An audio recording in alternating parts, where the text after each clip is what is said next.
It all began just hours before a ceasefire was announced. The world watched in disbelief as Pakistan confirmed what it called precision strikes on Afghan forces positioned in Kandahar. What was supposed to be a strategic, targeted operation quickly spiraled into something far more dangerous. Minutes later, the sound of explosions echoed through Afghanistan's capital, Kabul. Thick plumes of smoke rose above the city, and chaos gripped the streets. Then came an unexpected statement: Pakistan's foreign ministry declared that a temporary 48-hour ceasefire had been agreed upon with the Taliban government in Afghanistan.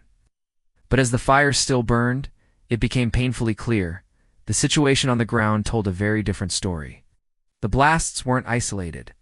They marked a major escalation in what has now become one of the most volatile confrontations between the two neighbors in years.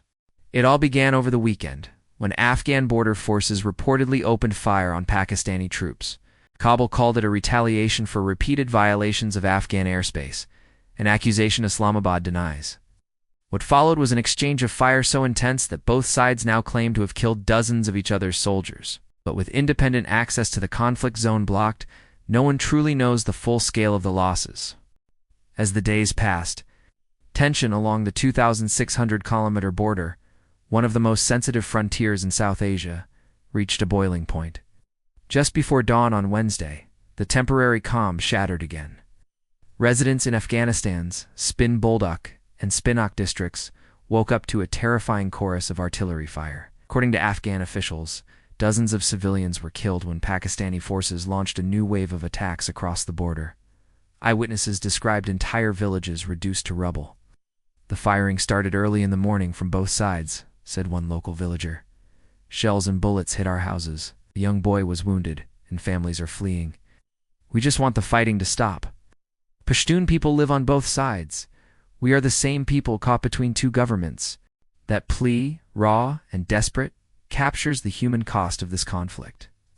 Families divided by a line drawn on a map decades ago are once again running for their lives. For many, this is the worst wave of violence they've seen since the Taliban took power in Kabul 4 years ago. What began as political tension has now turned into a deadly border war. Islamabad continues to accuse Afghanistan of harboring militant groups, particularly the Tehrik-e-Taliban Pakistan, or TTP, a group responsible for dozens of deadly attacks inside Pakistan. According to Pakistani officials, these fighters find safe haven across the border, regroup, and launch new assaults against Pakistani forces and civilians.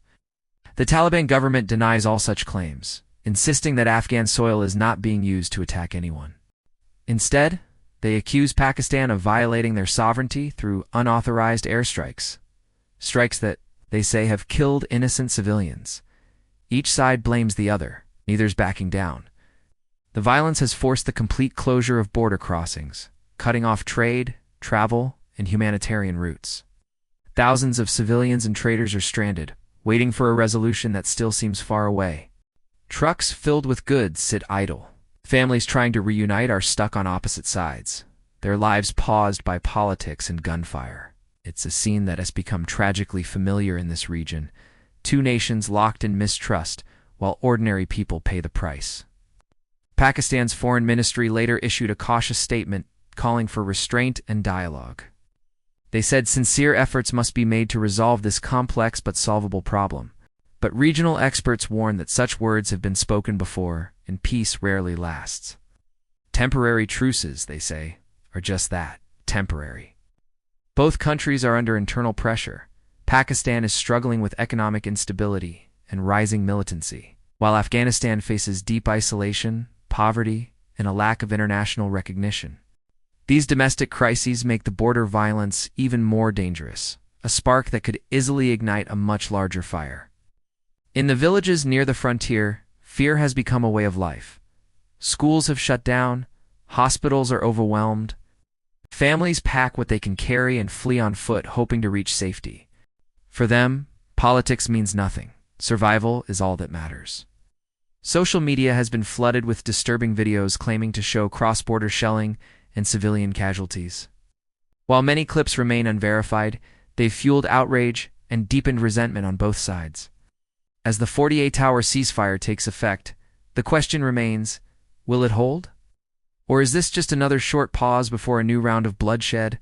The Pakistan-Afghanistan border has always been a pressure point, a rugged landscape where politics, tribal loyalties, and history collide. When the Taliban returned to power in 2021, Pakistan hoped it would bring stability. Instead, the relationship has soured. Each side accuses the other of betrayal, and now the trust that once existed has almost completely eroded. For now, the border remains sealed tight. Traders, travelers, and families wait anxiously for news, any sign that peace talks might begin. But both sides seem entrenched in their positions. Islamabad insists it has the right to defend itself from militant threats. Kabul insists its sovereignty must be respected. Between are millions of people, ordinary men, women, and children who have nothing to do with this fight but suffer its consequences every day. Diplomatic sources say quiet back-channel talks are underway. Regional powers like China, Qatar, and even Iran are reportedly urging both countries to pull back and seek dialogue before things spiral further. But analysts warn that if this fragile truce breaks, the region could face a new era of instability, one that neither Pakistan nor Afghanistan can afford. And while politicians and generals debate who's to blame, the people along the border are losing faith in both. They've seen this story before. Each time there's a promise of peace, it lasts only until the next explosion. Each time leaders shake hands, soldiers reload their rifles. For those living in this conflict zone, peace isn't just a diplomatic goal, it's survival itself. As the world watches, all eyes are now fixed on the Pakistan-Afghanistan border. Will this ceasefire become the first step toward lasting peace, or just another brief silence before the guns roar again? For now, no one knows. But one thing is certain, this region, once again, stands on the edge. This is Global Tensions Daily, bringing you the truth behind the headlines, unfiltered, on the ground, and in real time. If you want to stay ahead of the story, make sure to like, share, and subscribe, because what happens here on this border could reshape South Asia's future.